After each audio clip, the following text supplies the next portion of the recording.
Railway recruitment board nursing officer পোস্টের vacancy বার করেছে বহু দিন পর, এবং যার টোটাল ভ্যাকেন্সির নাম্বারটা অলমোস্ট 700-র আশেপাশে, যেটা দেখে তোমাদের অনেকেরই মনে হচ্ছে যে সেন্ট্রাল গভর্নমেন্টের রেসপেক্টে একটা হিউজ অ্যামাউন্টের ভ্যাকেন্সি বেরিয়েছে। অ্যাটলিস্ট কাগজে কলমে দেখলে তাই মনে হবে, কিন্তু গ্রাউন্ড রিয়েলিটিটা একটু অন্য রকমের, মানে গল্পটা একটু অন্য জায়গায় রয়েছে। তাহলে বুঝতেই পারছো আজকের ডিসকাশনের টপিক হচ্ছে রেলওয়ে রিক্রুটমেন্ট বোর্ডে যে নতুন ভ্যাকেন্সিটা বেরিয়েছে সেটা নিয়ে। আজকে আমরা ডিসকাস করব যে এই পোস্টের জন্য স্যালারি কত দেওয়া হবে, এলিজিবিলিটি ক্রাইটেরিয়াগুলো কী কী রয়েছে, গ্রাউন্ড রিয়েলিটিটা কি, আর ফাইনাল ইয়ার স্টুডেন্টরা অ্যাপ্লাই করতে পারবে কিনা। আমি এরশাদ একজন registered nurse working as a senior faculty in government college of nursing. Welcome to our channel Montastic, let's make nursing simple. তো চলো আর দেরি না করে শুরু করা যাক। সবাইকে রিকোয়েস্ট, ভিডিওটা শেষ পর্যন্ত দেখবে, যদি ভালো লেগে থাকে অবশ্যই লাইক এবং শেয়ার করবে, আর যদি কোনো ডাউট থেকে থাকে তাহলে আমাকে হোয়াটসঅ্যাপে, ফেসবুকে এবং কমেন্ট সেকশনে যোগাযোগ করতে পারো, যার প্রত্যেকটা লিঙ্ক ডিসক্রিপশন বক্সে দেওয়া আছে। তো ভিডিওটা শুরুতেই আগে বলি যে এবারে ওয়েস্ট বেঙ্গলে পোস্ট বেসিক বিএসসি নার্সিং এবং এমএসসি নার্সিং এন্ট্রান্সের রেজাল্ট বেরিয়েছে, এবং যারা সাকসেসফুল ক্যান্ডিডেট তাদেরকে সবাইকে আমার তরফ থেকে কনগ্র্যাচুলেশন। আমার বাড়ির লোক, মানে আমার বোনও এবছর হচ্ছে এমএসসি এন্ট্রান্সে বসেছিল এবং সে যথেষ্ট ভালো র্যাঙ্ক করেছে। তার জিএমআর হয়েছে 100, মানে র্যাঙ্ক 100 হয়েছে। র্যাঙ্কটা হয়তো আরেকটু ভালো হতে পারতো যদি আমি হয়তো একটু টাইম দিতে পারতাম, কিন্তু আমার এতটাই ব্যস্ত শিডিউল এবং এত দূরে থাকি যে তাকে টাইম দেওয়া সম্ভব হয়নি। পুরোপুরি নিজের চেষ্টায় সে এই র্যাঙ্কটা করেছে।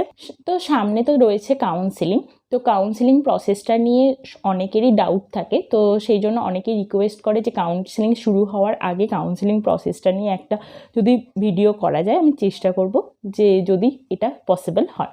এবার চলে আসছি আরআরবি রিক্রুটমেন্ট, মানে মেন টপিকে। প্রত্যেকটা রিক্রুটমেন্টেই যারা অ্যাসপিরেন্ট থাকে তাদের মনে মেন চিন্তা থাকে বা মেন টেনশন থাকে যে এই চাকরিটা থেকে আমি কত স্যালারি পাবো, মানে মাসের শেষে আমি কত টাকা হাতে পাবো। আরআরবির যে রিক্রুটমেন্টের ভ্যাকেন্সিটা বেরিয়েছে সেটা মেনলি নার্সিং অফিসার পোস্টে।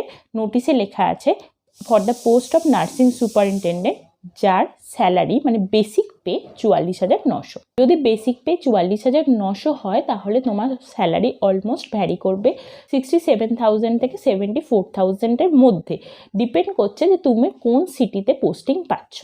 রাফলি তোমরা এরকমই একটা স্যালারি এক্সপেক্ট করতে পারো। এবার চলে আসছি এলিজিবিলিটি ক্রাইটেরিয়াতে। তো এই এলিজিবিলিটি ক্রাইটেরিয়াতে তোমাকে জিএনএম বা বিএসসি যে কোনো নার্সিং পাস করলেই হবে, কিন্তু যেটা করতে হবে আইএনসি রেকগনাইজড ইনস্টিটিউশন থেকে, এবং তোমাকে রেজিস্টার্ড নার্স হতে হবে ভারতবর্ষের যে কোনো স্টেট নার্সিং কাউন্সিল থেকে। এখানে কিন্তু কোনো উল্লেখ নেই যে এনইউআইডি থাকা ম্যান্ডেটারি বা ম্যান্ডেটারি নয় বলে।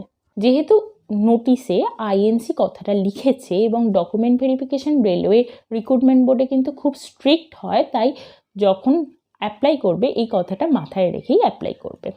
এখানে আর একটা কথা বলি, যারা জিএনএম বা বিএসসি নার্সিং পাস করেছো তাদের কিন্তু কোনো এক্সপিরিয়েন্স লাগবে না, যেটা এমসের ক্ষেত্রে জিএনএম নার্সিং পার্সোনেলদের ক্ষেত্রে এক্সপিরিয়েন্স লাগে, কিন্তু এখানে কোনো এক্সপিরিয়েন্স লাগবে না। শুধুমাত্র তুমি আইএনসি রেকগনাইজড কোনো ইনস্টিটিউশন থেকে পাস করতে হবে এবং তোমার হাতে যে কোনো স্টেট নার্সিং কাউন্সিলে রেজিস্ট্রেশন নাম্বার থাকতে হবে, তাহলেই তুমি অ্যাপ্লাই করতে পারবে। এবার অনেকেরই কোয়ারি হচ্ছে যে ফাইনাল ইয়ার স্টুডেন্টরা বা যাদের রেজাল্ট এখনো আউট হয়নি বা যারা রেজিস্ট্রেশন নাম্বার এখনো পাওনি তারা কি অ্যাপ্লাই করতে পারবে? এর উত্তরটা হচ্ছে 16 সেপ্টেম্বর 2024 এর মধ্যে যদি তোমার যা যা রিকোয়ার্ড ডকুমেন্টস, সেই রিকোয়ার্ড ডকুমেন্টসগুলো হাতে থাকে তাহলে তুমি অ্যাপ্লাই করতে পারবে, যদি না থাকে তাহলে অ্যাপ্লাই করতে পারবে না। তার মানে হচ্ছে যারা ফাইনাল ইয়ার স্টুডেন্ট, যারা এখনো পরীক্ষা দাওনি বা যারা রেজিস্ট্রেশন নাম্বার এখনো হাতে পাওনি তারা কিন্তু অ্যাপ্লাই করতে পারবে না। এবার যদি 16/9/24 মধ্যে যারা রেজিস্ট্রেশন নাম্বার হাতে পেয়ে যাবে তারা কিন্তু অ্যাপ্লাই করতে পারবে। তোমার যা যা ডকুমেন্টস শো করবে সেই ডকুমেন্টের ইস্যু ডেট যেন লাস্ট ডেট অফ অ্যাপ্লিকেশন মানে 16 সেপ্টেম্বর 2024 আগে বা ওই দিনের মধ্যে হয়, তারপরে হলে কিন্তু অ্যাপ্লিকেবল হবে না। তোমরা অ্যাপ্লাই করতেই পারো, রিজেক্ট করে দেওয়ার প্রবাবিলিটি সব থেকে বেশি। এবার চলে আসছি রিক্রুটমেন্ট প্রসেসটা কী আছে। রিক্রুটমেন্ট প্রসেসে এখানে কোনো ইন্টারভিউয়ের ঝামেলা নেই, শুধুমাত্র রিটেন এক্সামিনেশন হবে। রিটেন এক্সামিনেশনটা হচ্ছে কম্পিউটার বেসড টেস্ট বা সিবিটির মাধ্যমে হবে। টোটাল নাম্বার থাকবে হচ্ছে 100, কোয়েশ্চেন থাকবে 100 এবং টাইম থাকবে 90 মিনিট, মানে 90 মিনিটে তোমাকে 100টা কোয়েশ্চেনের আনসার দিতে হবে এবং এতে নেগেটিভ মার্কিংও রয়েছে। এবার হচ্ছে 100-র মধ্যে 70টা কোয়েশ্চেন হচ্ছে নার্সিং রিলেটেড এবং বাকি 30 নম্বর হচ্ছে জিকে, জিআই, জিএস, মানে জেনারেল নলেজের বিভিন্ন জায়গা থেকে আসবে। সিবিটিতে যারা পাস করবে তাদের যতগুলো পোস্ট রয়েছে সেই ভ্যাকেন্সির রেসপেক্টে ডাকা হবে হচ্ছে ডকুমেন্ট ভেরিফিকেশনের জন্য। সাকসেসফুল ভেরিফিকেশনের পর তোমাদেরকে পোস্টিং দেওয়া হবে। আবার বলছি, এখানে কোনো ইন্টারভিউ নেই, শুধুমাত্র রিটেন এক্সামিনেশনে পাস করলে ভ্যাকেন্সির এগেনস্টে মেরিট লিস্ট অনুযায়ী 1:1 রেশিওতে তোমাকে ডকুমেন্ট ভেরিফিকেশনের জন্য ডাকা হবে। ডকুমেন্ট ভেরিফিকেশন সাকসেসফুল হলে তাহলে তোমার চাকরি পাকা। এবার চলে আসি ফিজে। ফিমেলদের জন্য অ্যাপ্লিকেশন ফিজ হচ্ছে 250 টাকা। যদি তুমি পরীক্ষায় বসো পুরো টাকাটাই রিফান্ড হয়ে যাবে।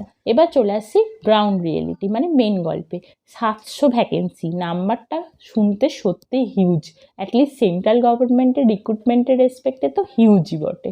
এর আগে যেমন সেন্ট্রাল গভর্নমেন্টের যেটা রেগুলার রিক্রুটমেন্ট হয় সেটা হচ্ছে ডিফারেন্ট এমসে, এবং সেখানে যে ভ্যাকেন্সিটা দেখানো হয় সেই ভ্যাকেন্সির এগেনস্টে তুমি পুরো ভ্যাকেন্সিটার এগেনস্টেই তুমি অ্যাপ্লাই করতে পারো এবং তোমার মেরিট লিস্টে যদি র্যাঙ্ক হয় তাহলে কাউন্সিলিং অনুযায়ী তুমি ডিফারেন্ট এমসে তোমার পোস্টিং হয়।